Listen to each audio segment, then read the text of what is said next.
The Trojan War is one of the most famous wars in history. It lasted for 10 years between the Greeks and the people of the city of Troy. Its roots lie in conflicts among the gods and the abduction of Queen Helen of Sparta by Paris, who had fallen deeply in love with her. 1,000 ships set sail, marking the beginning of the war. The conflict among the gods reached its peak on Mount Olympus, eventually leading to the incident of the Golden Apple. 3 goddesses, Hera, Athena, and Aphrodite, vied for the title of the most beautiful. They decided that the first passerby would judge their beauty contest. That passerby was Paris, and he awarded the title to Aphrodite, who promised him the most beautiful woman on earth. True to her word, Aphrodite brought Paris to Troy and introduced him to Helen, the Queen of Sparta. Despite her marriage to King Menelaus, Helen and Paris fell in love.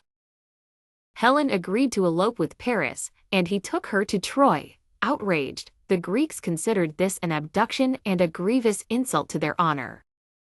King Menelaus, Helen's husband, assembled a large army to recapture his wife, leading to the start of a siege that lasted for 10 years. Despite their efforts, the Greeks could not breach the city of Troy during this decade-long siege.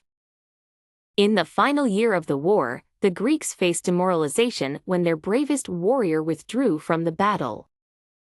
This emboldened the Trojans, who launched a counterattack that drove the Greeks back to their ships. However, the Greek warrior returned after learning of his friend's death and sought vengeance. Paris was gravely wounded, and Helen was eventually returned to her husband.